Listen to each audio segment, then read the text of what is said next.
春天来了，冰雪在融化，大地复苏的芳香在草原深处释放。美丽的羌塘草原又一次迎接春的气息。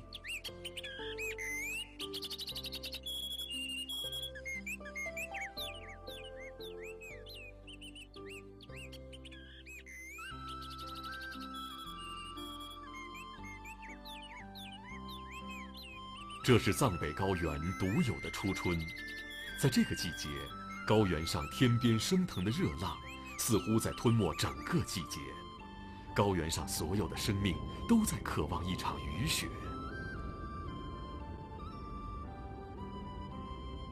雨夹着飞扬的雪，把高原的原野渐渐染成绿色。这是四季的雨雪在呵护这片高原和它的生灵。高原上所有的生命，此时此刻等待着复苏。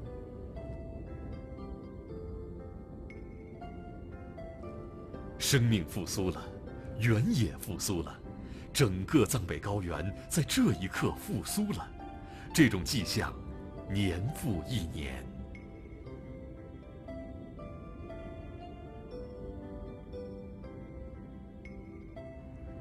这里是藏北的西部，也是2000年被国务院确定的羌塘国家级自然保护区。保护区面积有24.8万平方公里，平均海拔在5000米以上。据统计，羌塘自然保护区已知种子植物300多种，哺乳动物39种，鸟类91种。其中有青藏高原特有的野生动物藏野驴、藏羚羊、野牦牛，而这3种野生物种被称为羌塘的3大家族。羌塘自然保护区还有国家2级保护动物藏原羚、盘羊、岩羊、猞猁、兔驯、藏雪鸡等。常见动物有西藏毛腿沙鸡、岩鸽、藏雀等。斑头雁、棕头鸥等水禽数量很多。